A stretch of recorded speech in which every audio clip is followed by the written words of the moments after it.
মুসা নবী একদিন আল্লাহর কাছে কয়, আল্লাহ ফেরাউন এত জ্বালান জ্বালায়, তুমি কি ফেরাউনকে গজব দিয়া ধ্বংস করতে পারো না?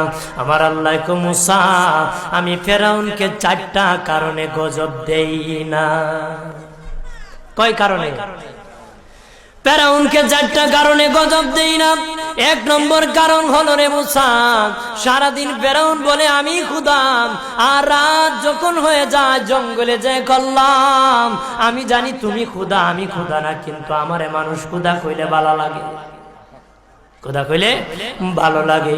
প্রভু, তাই তুমি বিরক্ত হইয়া আমার উপর গজব দিও না। আল্লাহ বলে, মুসা রে, ওই ফেরাউনে রাত্রির দুয়ার কারণে আমি আল্লাহ তার উপর গজব দেই না।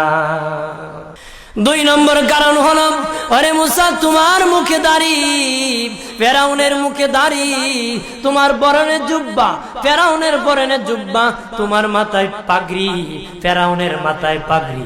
আমি যদি গজব দিই, জুব্বার বেজ্জতি হবে, পাগড়ির বেজ্জতি হবে, দাড়ির বেজ্জতি হবে।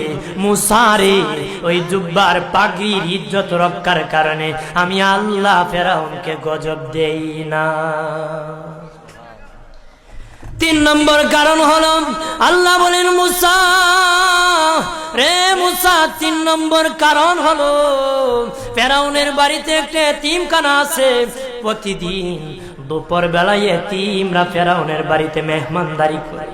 তারা খাওয়ার পরে আমি আল্লাহর কাছে দোয়া করে, আল্লাহ তুমি যদি গুসা হয়ে ফেরাউনকে গজব দিয়ে ধ্বংস করে দাও, আমরা এতিমকে কে খাওয়াইবে রে আল্লাহ, আমাদের দুয়ার বরকতে ফেরাউনকে গজব দিও না। আল্লাহ বলে, মুসা রে, এতিমের দুয়ার কারণে আমি আল্লাহ গজব দেই না। 4 নম্বর কারণ, আল্লাহ বলেন, মুসা ফেরাউনের একটা মাছ বিদ্ধ, হাঁটতে পারে না। ফেরাউন নিজ হাতে নিয়ে গোসল করায়, নিজ হাতে মায়ের শরীরে তৈল লাগায় দেয়, নিজ হাতে ফেরাউন খাওয়ায় দেয়।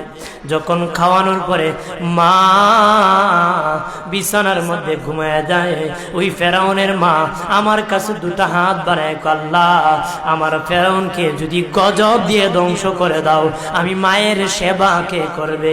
আল্লাহ বলেন, মুসা রে, ফেরাউনের মায়ের দুয়ার কারণে আমি আল্লাহ গজব দেই না। আল্লাহ আল্লাহ আল্লাহ হাসবি রাব্বি জাল্লাল্লাহ মাফি কলবি গায়রাল্লাহ নূর মুহাম্মদ সাল্লাল্লাহ লা ইলাহা ইল্লাল্লাহ নূর মুহাম্মদ সাল্লাল্লাহ লা